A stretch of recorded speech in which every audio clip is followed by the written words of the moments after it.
Welcome to In the Venn Zone with Christine McKay, where we get candid about what it takes to negotiate effectively. You'll learn from the challenges and successes of entrepreneurs, executives, and experts. We help you change the nature of your negotiations and get more from every deal you do. Hey, everybody, welcome back to another amazing episode of In the Venn Zone, where we help you, the small business owner, level up your negotiations. So we teach you how to level your playing field, get more of what you want, and all of that awesome stuff. And today I have a really different kind of a guest for you. I'm always looking for ways to help you understand negotiation in a different way. And I thought I'd go back a little bit to my roots. And so I invited Hannah Zapletal. Is that how I say your last name? Because I forgot to ask you that before I hit recording. But I invited Hannah here, and Hannah, she harkened back to my youth in what she does. She, not because she was raised in Haiti by missionary parents, that I have no point of reference for her, but she's worked mostly in agriculture and infrastructure construction. And as many of you guys know, I was born and raised in Montana, raised on a very awesome ranch in north central Montana. And Hannah has an amazing 501c3 called Empowering Struggling Youth, which is also a veterans outreach. And she, has a barn with horses and cows and teaches people how to ride and just does some amazing things with all of the work that she's been doing around horses. And there's a lot of things that when we are working in the ag industry and working with, I'm excited to learn about the 501c3, because there's just a lot of times when we negotiate and things that we think are more simplistic and actually are not, or even if they are, there's some really amazing lessons we can take and apply from those things into our, bigger global professional universe. And so I thought it'd be really great to have Hannah here to kind of help us take a step back and keep things simple and keep things real for a while. Though we try to keep them that way all the time. But on this show, I just thought it'd be really cool to have kind of that kind of lens. So Hannah, thank you for being here. Really excited to have you. Thank you. I'm delighted to be here also. So tell us more. I always like to ask people first, tell us a little bit more about how you got to where you're at, and tell us more about the farm. Very, very good. Well, I moved here to the United States. My family is from Canada, so we kind of go around the world and back again.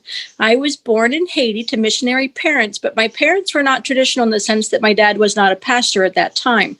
And so we worked with a lot of the local people on stuff like building roads, replanting trees, because most of Haiti is a desert now because of bad farming practices, building bridges, capping water projects and bringing them down. And the one that was the nearest and dearest to my heart was an animal traction program. Back 500 years ago, when the slaves revolted from France and took Haiti back to be their own country, even though they were from Africa, but they revolted and took the country back, they destroyed all the infrastructure that was there on the island. So the irrigation stuff, the courier system, the wells, everything like that was all filled in and destroyed. And one of the things that we did was to reintroduce the horse and buggy concepts. Well, to us, that goes back to the Assyrians, the Persians, the Babylonians, it's like 5,000-year-old stuff for us. But when you do everything by hand, to go from a hoe to a tractor is too big of a step. You have to have an interim. And so because the horses down there are very, very small, and of course it's desert, remember, so they can't have a lot of food. So you don't want a great big work animal like we think of, like big draft horses. You see the Amish people using them. And so we were actually given a stallion indirectly from the King Ranch in Texas, a big quarter horse stallion. And we used him to breed to the local Haitian mares. And then we were into the horse breeding industry. And I came from, a line of horse people since God made dirt, and so my parents had horses, my grandparents had horses, and it goes all the way back. And so it was a natural segue for me. And since I spoke the language, it made it easier for me to be in the thick of it. And if it had to do with a horse, I was in the thick of it. And so, from the time I was 5, 6, 7 years old, I was halter breaking little babies. Mom dubbed it Maul and Haul because my sister Carmen and I'm one of 4, but Carmen was the most interested in horses. The 2 of us together could get these babies halter broke so they could be led on a rope. But neither one of us was strong enough to do it by ourselves. So one of us would be pulling in the front and the other would be pushing from the back. And we could get them, to where you could lead them. I love that image. 2 little kids, come on, baby. Yeah, I love that. When I moved here to the States in 93 to attend university, I didn't have a horse.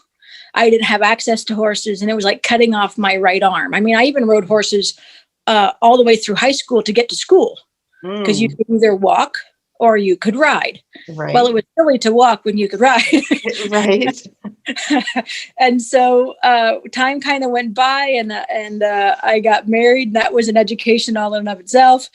And we started the farm. So WildeWood Farm was started in 1996. We actually incorporated in 2001. So we did like a DBA for quite a number of years. I was still in school, and very quickly people started asking me, hey, will you do riding lessons? And I'm like, I mean, I can. I'm not trained to be a riding coach, but if it has hooves and a tail, I can ride it. So I can teach you how to ride it. And so it kind of like morphed from there. And people were asking me to train horses, and I was given a mare in 96 that nothing I knew how to do could fix her. You'd go in the pasture and she'd be on her hind legs, kicking and biting and striking at you. And I mean, just really dangerous. I'm thinking, oh my gosh, I've gotten in a little over my head. And I worked with her and worked with her and worked with her. And I couldn't get to square one. And a friend of mine gave me a book called The Man Who Listens to Horses by a man called Monty Roberts, who was actually in California. He's in Solvang. Oh, beautiful area. Yes, exactly. The San Ynez Valley. And so he came, actually, the Olympics came to Atlanta in 96. The year after the Olympics were here, Monty himself came to the Olympic Park to do a symposium to show how he did what he did. So I went. I'd never heard of this man before, other than what I had read in the book, and it turned my horse around. To the point of one of my lesson kids accidentally went out and caught her, brought her into the barn and was brushing her. And the mare's standing there like, oh, good, I finally have a job. And I'm thinking, oh my goodness, let's get this horse back to the pasture, because she was such a whirlwind and so uncertain and so unpredictable.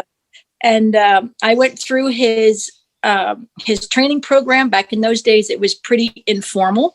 So I spent a decent amount of time in California over 1999, 2000, 2001, and got my certification. So I'm one of the oldest standing instructors of his concepts. There's one of 64 of us worldwide. And the whole idea is that you can train animals, which in turn interprets to people when you can meet them at their level and you speak their language. In traditional horse training, you tie them up, throw them down, force them to be compliant. Well, you see that yourself, even in companies. If they're forced to be compliant, there's a lot of friction there with you either have your underlings who just obey blindly, but chances are really good that your highly productive workers do not want to be forced. They want to be invited. They want to be a part of the team. And so we've taken that whole idea and run it through even just our plain old lessons per se, like riding lessons of how can you work with the horse, not that you're just going to make the horse. And so I love this. So you've said a couple things that I just really want to hit on. So, and this is why this is kind of coming back to basics. This is just the basic stuff. So I want to go back just a little bit to one of the things that you said when you were talking about Haiti, because your comment was just really, really poignant. And you said that the going from working with a hoe to working with a tractor was too big of a leap. It was too far for them to go. And there had to be an interim step. And I think that it certainly in my experience in negotiating, we do that all the time, especially people. And I'm going to kind of pick on me or people like me, right? So I have been fortunate, though I've come from complete poverty and, living in the back of my car and being on welfare for almost a decade. I also ended up my husband gets so mad when I say that. I worked my ass off and I earned my MBA from Harvard University. Wow. Now, having gone to Harvard, people have assumptions about us. Yes. And one of the assumptions is that, we're too smart for our own good. We try to shove ideas down people's throats, and we're just super academic. And this is one of the reasons why I'm so excited to have you here, because for you to say, it's too far of a leap is a very different thing than what most people with a Harvard MBA are going to say. They're going to say, well, just use the damn tractor, right? But I think that we forget, and when we work in corporations, and I know a lot of our listeners sit in companies working from their home offices right now in most cases, but some of them may be working in our offices. And we get so used to how we see things done, and we think that, the advancements of technology and all of that are, this great panacea of things. And in reality, there's just a lot of people who cannot make that leap. And it goes to really understanding who it is that you are negotiating with, who it is that you are working with. Because if they are not capable of making that leap, right, then you have to figure out how to create that bridge for them, and you have to define what that bridge is going to be. And I just thought that was such an important point that I did not want to let it go without responding to it, because I just think it's hugely important. And the way you figure that out is by asking really effective questions to figure out what is their starting point. You anticipate, if you happen to be in a negotiation right now and you anticipate that you're seeing kind of a difference in where you are at versus where your counterpart is at, take a moment, take a step back, and figure out if you need to have an interim step to get you from where you are at and create that bridge with your counterpart. So that I wanted to come back to that real quick.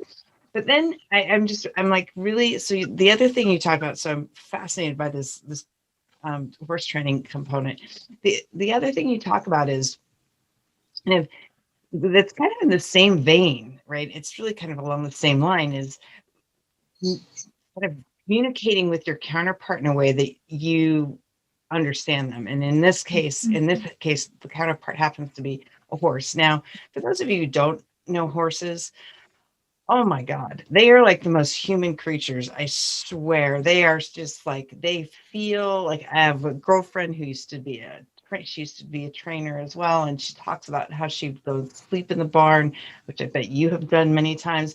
And it just, because they just connect on a human level, and it's pretty. They're just amazing creatures. But tell us more about that.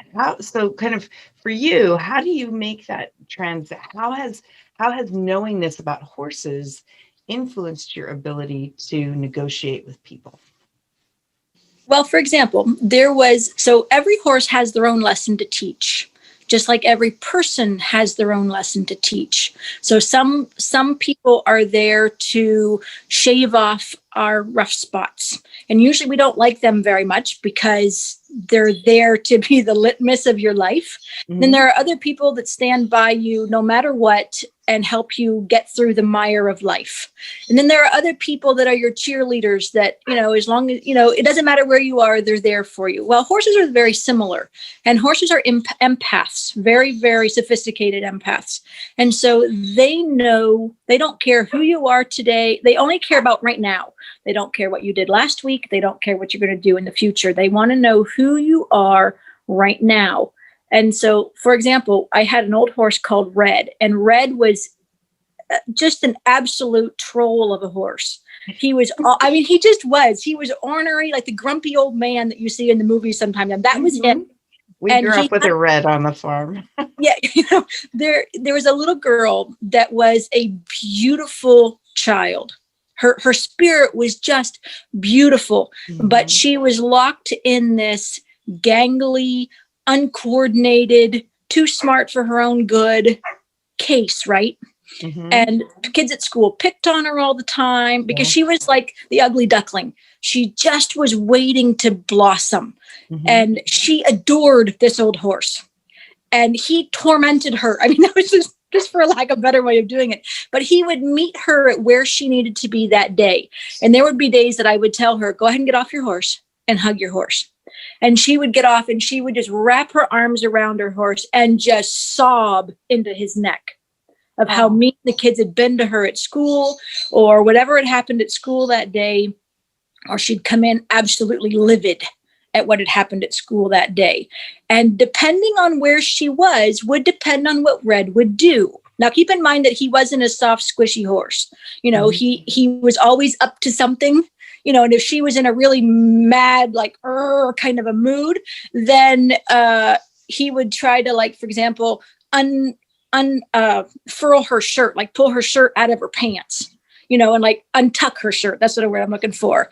And you know, or he was an imp, but he would be like, snap out of it, kid, snap out of it.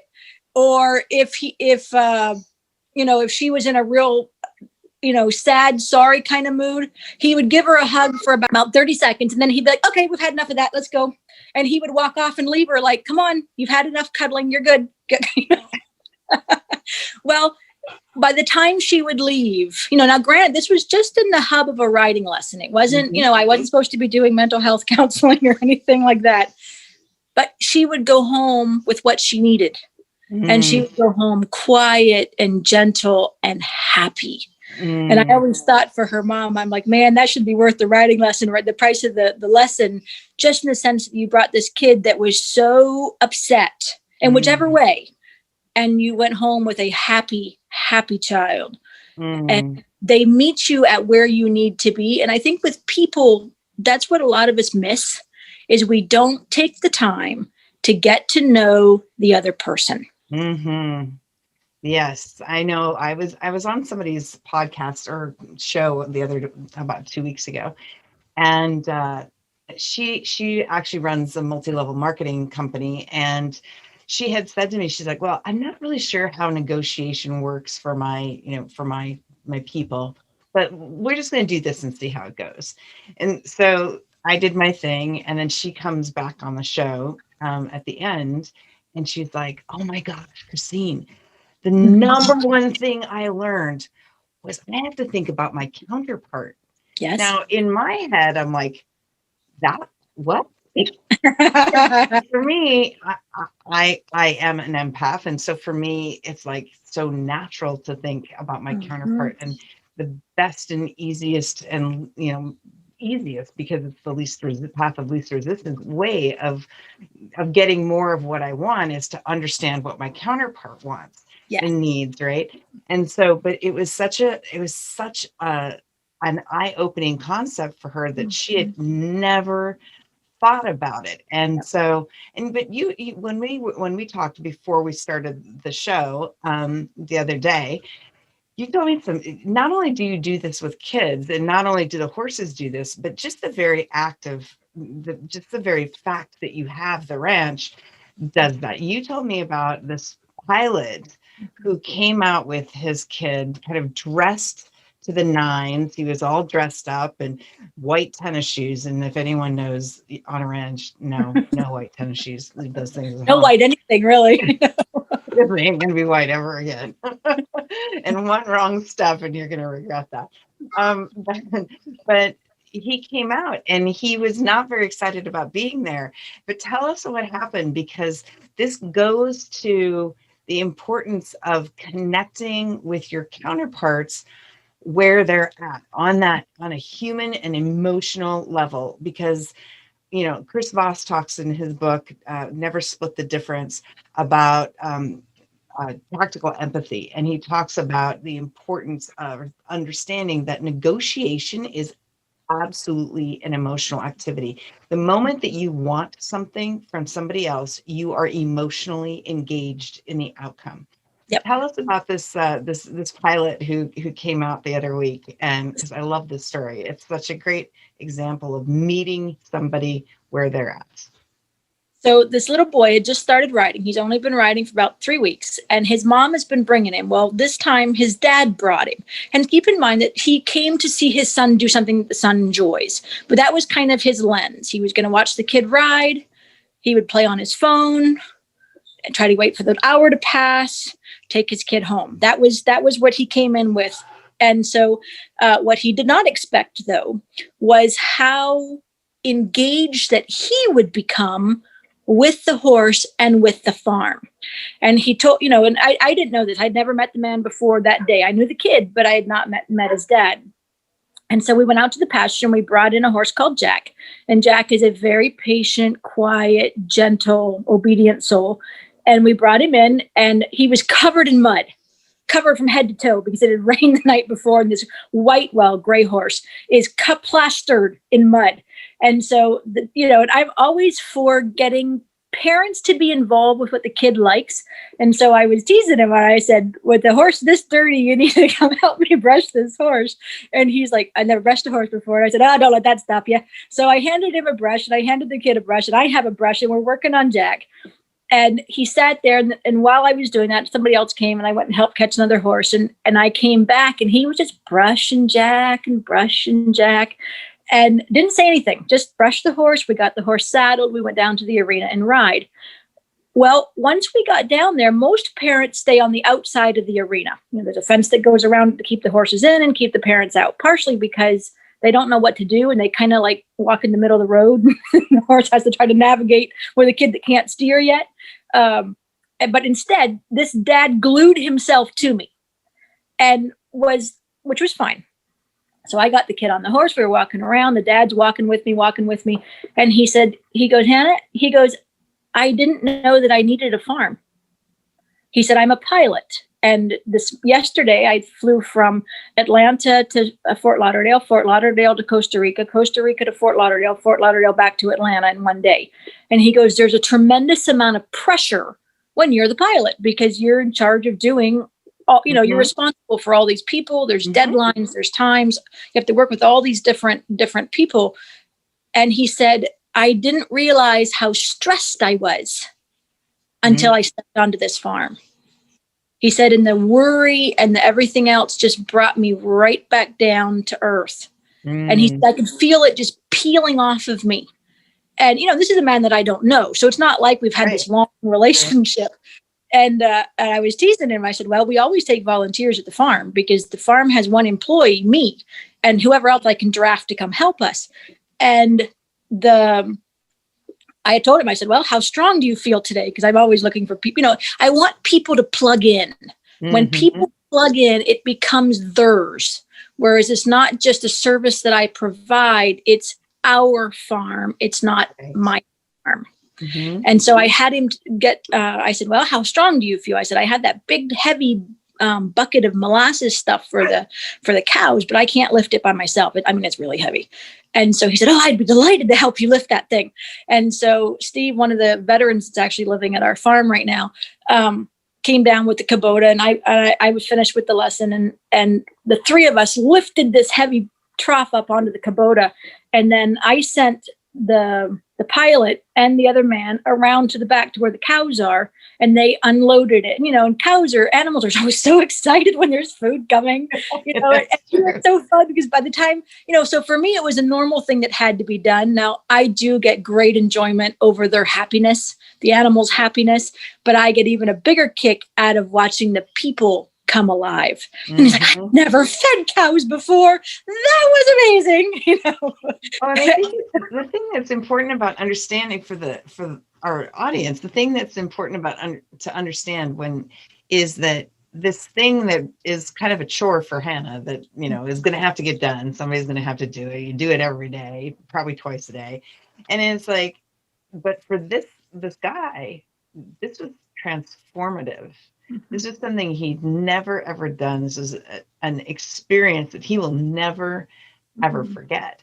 And so we forget when we are negotiating in our lives and in our careers for our companies, whatever, that something that's very mundane for us can be transformative. And it's one of the reasons why we talk a lot about the importance of being clear on what it is that you want, and not just on what you want, but also then anticipating what your counterpart wants and what your counterpart needs, because it is that process of anticipation that you can understand what is that something that's mundane to you, but that's potentially transformative or at minimum important to your counterpart.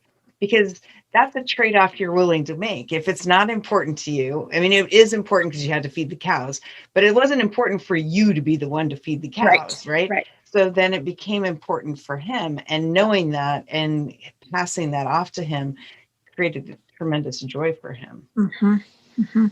I said he left with an entirely different feel than when he came in. Because when he came in, he was very closed, friendly, but professionally friendly.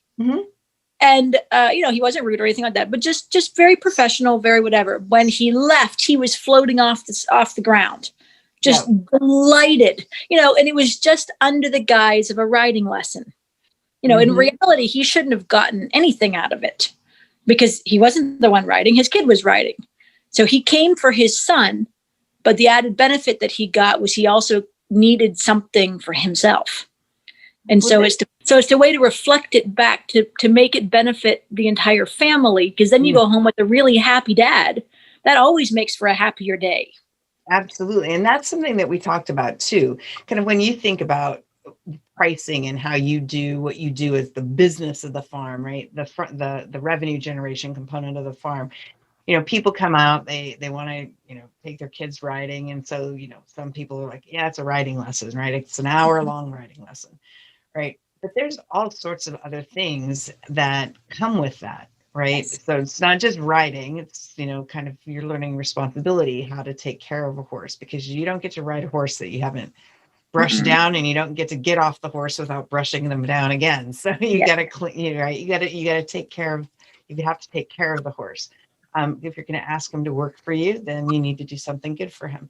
But it's also beneficial. You've got other things. So you were telling me about a family of like 4 or 5 kids who one of them rides, but the other ones don't. And so, you've got whatever it costs for the lesson, but then that's only a part of the value that somebody gets by coming to the farm and working with you. Tell us more about that.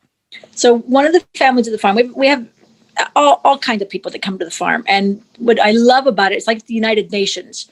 We have every person from every kind of that you can think of that comes to the farm, and they all come for a specific, a background reason, whether they just come to watch ride. But this one particular family that you're talking about has 5 kids, and the oldest girl rides, and the other 4 just play around per se.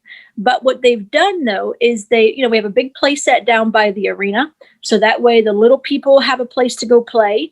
We also have a whole herd of goats, including 12 brand new babies that kind of go around the arena. So the kids that are there playing, they can either go play in the garden, which is off the other side of the arena, or they can play on the playground, or they can go play with the baby goats, or they can just run up and down the hill, because it's 800 steps from the barn to the arena. So there's lots of room to play.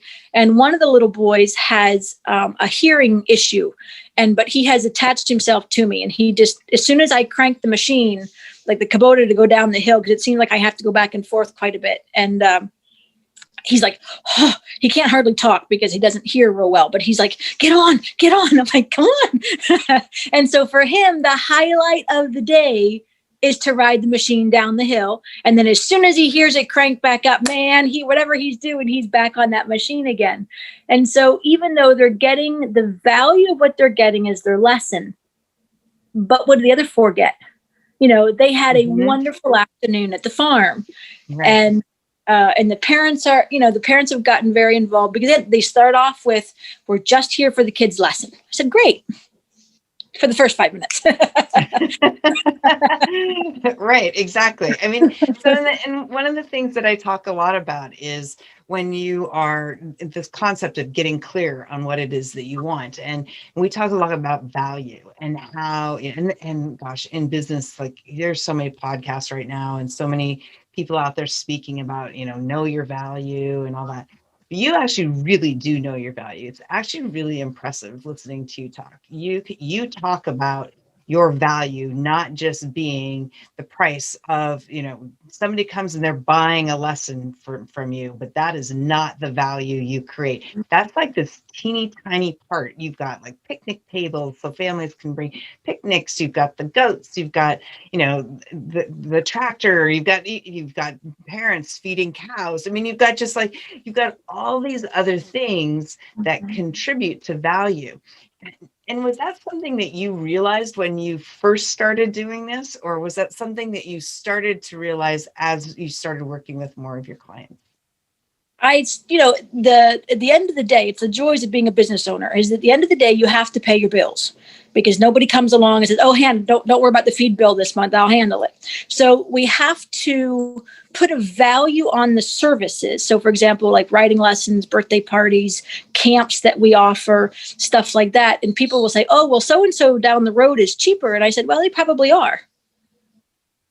But this is, I don't say why we're more. I said, I just can't compete with that price, for instance, because we have all the other things that go along with it. Like, for example, they don't have cows.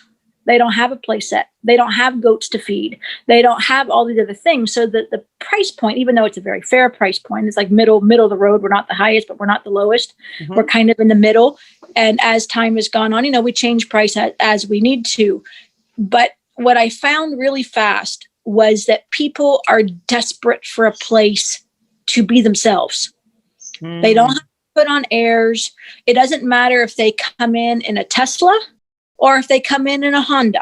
It doesn't matter. I'll ask all of them to work. And so, but they like it because they're treated as a person. I don't care that you came in with high fancy stuff. Do you want to come brush a horse? Do you want to come feed cows? Do you want to, and some of them don't. Mm-hmm. Some of them, they hide in their car and they don't ever get out. And I'm thinking, man, you're missing out because the fun part's out here. But, but that's their own choice. Mm-hmm. And so for that, I kind of like leave it organic for them. If they want to be, I always encourage them to be a part of it.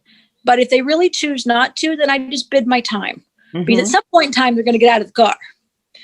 And when they get out of the car, then I can invite them to do whatever. Can you help me hold the gate while we bring the machine through? Or, and very quickly, most of them are like, I didn't know that I needed this.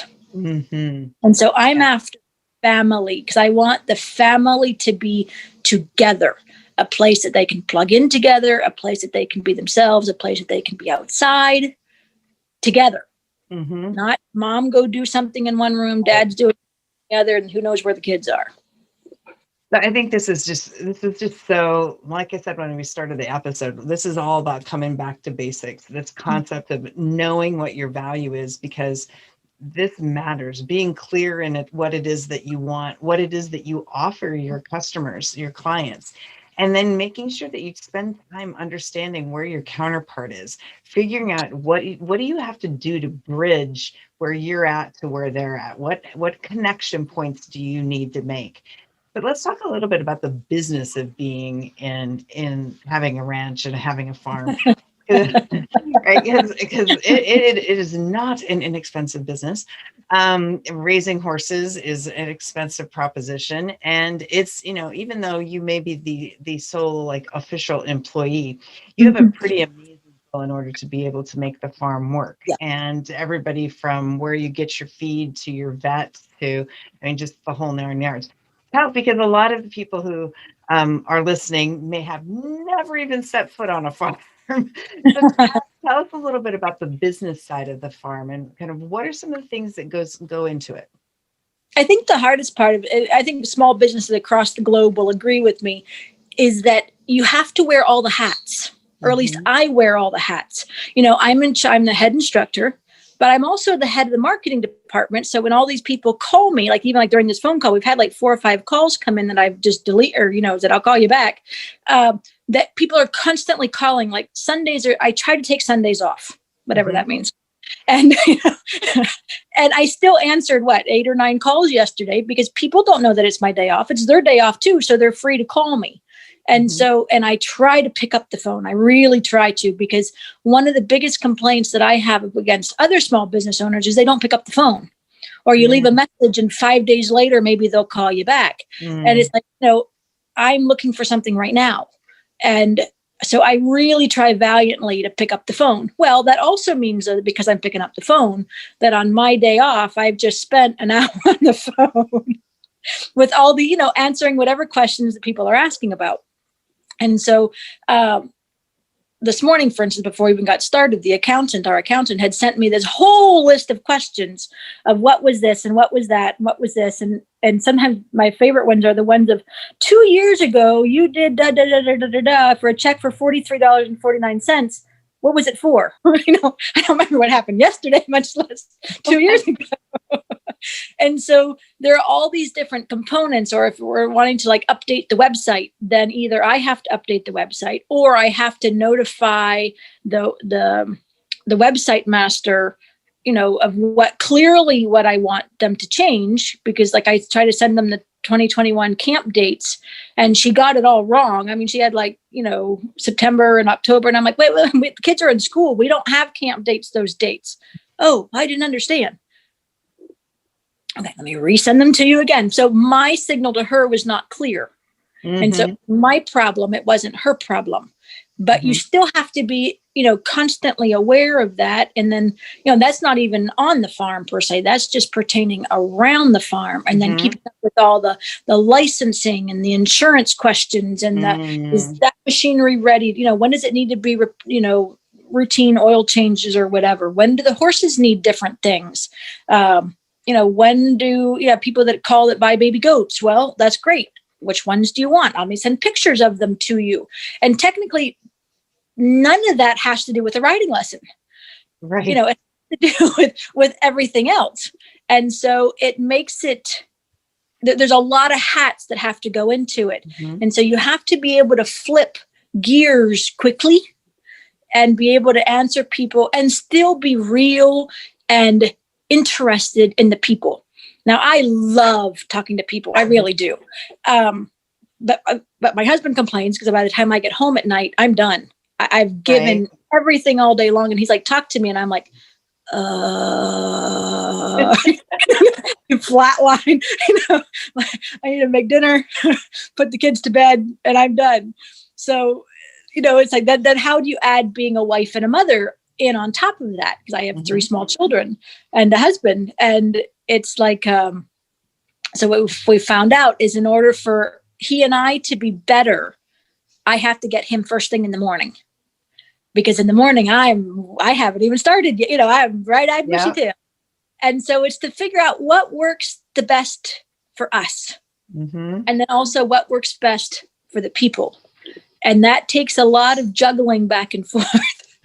Well, I think, and again, it keeps coming back to being clear. I mean, understanding what it is that you need and want, and part of, as small business owners, part of what we need and want is, it's related to our self-care, right? Being able to I try not to work on the weekends, especially on Sunday, but I have, usually what ends up happening is I read a book and then I'm like, oh, well, that has this to do with negotiation. Oh, that's a really good point. I can do that. I mean, we were watching a TV show last night and I was like, there's some really good negotiation points in here. Boy, that's a really good way of showing this, that, and the other.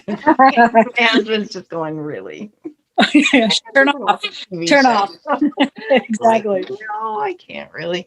But being able to know what your what's required of you in your how you see your role in your family and in your non-working worlds that contributes to the work. I mean, my daughters they tell me I work too much, and I'm like, I don't feel like I work enough sometimes, right? Yeah. Which is the classic issue for many small business owners.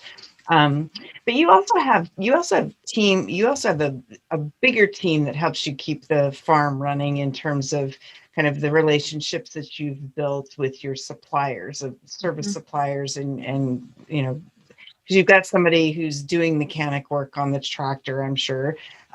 You've got somebody who comes to help you take care of the animals as a vet, and and all that. So kind of from those perspectives, how has the work that you've done with your clients impacted how you negotiate in those situations? Because there's also lots of unpredictability in kind of the supplier aspect of managing and working on a farm and ranch. Tell us a little bit more about that. I think the biggest thing I try to do with them is I try not to waste their time. I am very interested in them as a human, but I don't call them for trivial things. Like even like our vet, for instance, if I call with an emergency, I need you yesterday, because I do most of the routine care myself. And when they need me or when I need them, they know that I'm serious. I'm not, oh, my horse got a scrape on his leg. Can you come doctor him? That wastes their time. I mean, they charge for it because they come out, but then they're not like, oh my gosh, she's calling me out again. And the other thing that I do that has helped significantly, because it boils down to plain old dollars and cents, is I pay their bills immediately. When the vet sends me a bill, she gets paid immediately. And every animal on the place, even if they're not mine, they're under my care, I still pay that bill immediately. Does that make sense? And then I collect money from everybody else, because I don't want them, if I'm calling in the middle of the night with an emergency, which thankfully doesn't happen very often, but let's hypothetically say it, I don't want that professional to be thinking, well, it's 2:00 in the morning and I'm quite tired and she still owes me, $500 from the last bill. Maybe my cohort would take them instead. I never want that hesitancy to come. Does that make sense? And so when they do come, I want the animal, for even routine stuff, I want to be right ready for them. I want to honor their time. And while I'm there, like especially with veterinarian stuff, because sometimes veterinarian stuff can get really dicey really fast because you have a 12 or 1,500 pound animal that may or may not want to be treated at that exact moment. Right. And so my priority, and oftentimes I'll say it to them, is my priority is to keep them safe first, the professional. The second is to keep myself safe. The third is to keep the animal safe, and that whatever spectators happen to be watching, because inevitably you get spectators, but that's always my lens of my goal is to keep you safe, which they appreciate, because I'm not like, oh, don't hurt my horse. No, if the horse is trying to kill you, let's sedate it and keep it quiet, because at the end of the day, they can't afford to have out a broken leg because my horse is being disrespectful and ugly. And so there's a safety level involved, that they're comfortable that I'm going to protect them as much as humanly possible. I mean, freak stuff happens, obviously, but so like our vet says that quite a bit, because I work in my spare time, I work at a huge breeding farm down the road, and the vet over there all the time. And she said, you know how to hold. She said, I feel safe when you're in the stall with me. And I'm not like, good luck. There's the horse that needs to be seen. Yeah. When you think about it, and I'm just kind of bringing it back to kind of the corporate spin, right? So part of your job when you're, or like if you're, let's say you're a software company and you're selling to, another organization, and they're buying your software and it's fully integrated, right? You need to know that you've got your customers back. They need to know that if something goes wrong, and that you're going to be there to help fix it. And they do that through a lot of different contractual kind of elements. But it just comes back down to the basics, right? If you need something from somebody and there's a level of risk associated with it, then contracts, whether they're formal or informal, are risk mitigation tools. And what you're doing in by getting in the stall and being aware and of the vet safety and working to keep the vet safe, you are essentially informally risk mitigating that risk, mitigating additional risk for the vet, which that's part of what good relationships are all about. Because as I've said on the show before, from my perspective, Negotiation is a conversation about a relationship, and you cannot win a relationship. So knowing and observing where can you mitigate risk, not just on your behalf, but on your counterpart's behalf, that's part of what drives and your relationship forward. Yep. And then oftentimes they'll refer you for stuff too. Like, for example, I've had several times the vet will call me and say, hey, Hannah, could you possibly meet me at so-and-so's farm to help me do blah, blah, blah? Because they know that if I'm there to help, it'll go a lot smoother. Now, she doesn't ask very often. It's usually in an extreme, extreme situation, but still there's a level of trust. And I think you have to take the time to build that trust. It's not like, oh, I'm the best horse handler there is, I can help you.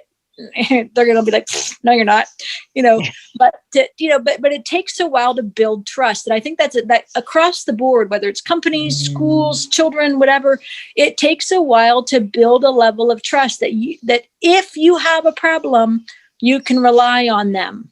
And if you can't rely on them, then you need to find somebody else that you can rely on, that you can trust. And I think that's part of it that we miss a lot of times, is that we just, you will do it, this is why we need it, blah, blah, blah, blah, blah. But at the end of the day, we're working with people. Right. And so when I call in the middle of the night and say, I need you as soon as possible, there's no hesitancy to leap up and come. Because, it takes a while.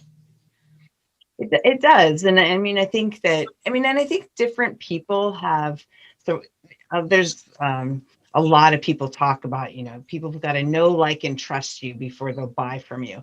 I think that's true for some people. I don't think it's true for all buyers. I don't think all buyers need to have that KLT factor. But in certain situations, you really do, where that you are relying on somebody for your physical safety, when you're relying on the whatever it is that they do is integral to your business, and that without them being there, like if one of your animals is pregnant and birthing process goes wrong, you need that vet there now. Right. Yeah. Right. You don't, this is not, and so you work to maintain that relationship in a way that that reduces the risk for the vet, so that when you do call, they show up there. There's no question that they would not do that. Right. So, because I love this whole conversation, because like I said in the beginning, it's really about coming back to basics.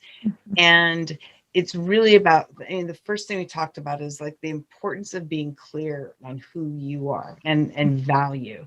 And we talked about the ability to bridge where you're at and where your counterpart is at. Because if you don't understand where your counterpart is, and you're trying to take them, from a hoe to a Tesla, right? Right. There's a lot of steps that get you in the middle of that. If you're trying to take them from, walking down the street to their neighbor to using an iPhone, you've got some steps to go in there, right? And so what are the steps that you need to take in order? One question is, are you the person to take them through those steps? So that you need to answer for yourself. And two, if you think you are the person to take them through those steps, what are the steps that get you there, right? And so there's so much just even in that, in terms of that's a longer term play. There's a vision around that, right? And there's a relationship component that goes with that, right? If you try to take somebody from 0 to 120 without going, without any progression in the middle, you're going to lose them, and you're not going to have a good relationship with them, and you're not going to be able to maintain that relationship. And then we talked about the importance of trust, and how you've got to, especially when you have a situation where you are relying on somebody, you need to set yourself up so that you are seen as trustworthy, and vice versa. And I think that that's just all of that's just so important. And Hannah, I just love what you do. I swear to God, I am coming out to Atlanta. So Come. come work. It's an easy flight, LAX to Atlanta. Oh, it is. It's a super easy flight. So you have a gift for our audience, which I really appreciate. Can you share that? You mean like the bonuses and so forth? Yes. So if you want to come for a riding lesson, I'm doing a buy one, get one. And they're, because you never know what you might actually get in a riding lesson. So, guaranteed that you'll get to be on a horse. That's kind of a given. But there's always some fringe benefits, like maybe you'll get to go out and feed the cows, or maybe you'll get to carry recycled Christmas trees that people drop off at the farm out to the goats, because goats love to eat Christmas trees. Or I had no idea. Yeah, they do. And different things like that. So that's one that we always do. And, again, encourage people to come to the farm. And so, it's fun to come even just for the day. We do different things at different times of the year. Like, for example, my mom is an avid writer, and I help her quite a bit. And she and I are writing an Easter play. We did a Christmas play at Christmas time for a live nativity, but a play version, like where, the actors actually act out the story. Well, we're getting ready to do the Easter play at the end of March. And so it's a free family event. We always encourage people to either come watch, or if they want to have really bold and brave, to actually come and participate in it. Oh, that's and good. So you could, wouldn't that be fun? And Yeah. So, we bring animals in and it's a whole production. It takes about an hour and a half to complete it, and very out of the ordinary for around here. You'd think about going down to the Fox Theater or some one of these big fancy things, but with all the COVID craziness that's going on, a lot of that stuff is shut down. And so we were trying to think of what could we offer to families that would encourage them to come to the farm. The backside is for, I would like them to come back again to the farm for, a lesson or birthday party or whatever, but that they would also come and do something as a family. Yeah. And so that's coming up at the end of March. So Mom sent me the script this morning and wants me to go through it and kind of add to it, change it. That's so fun.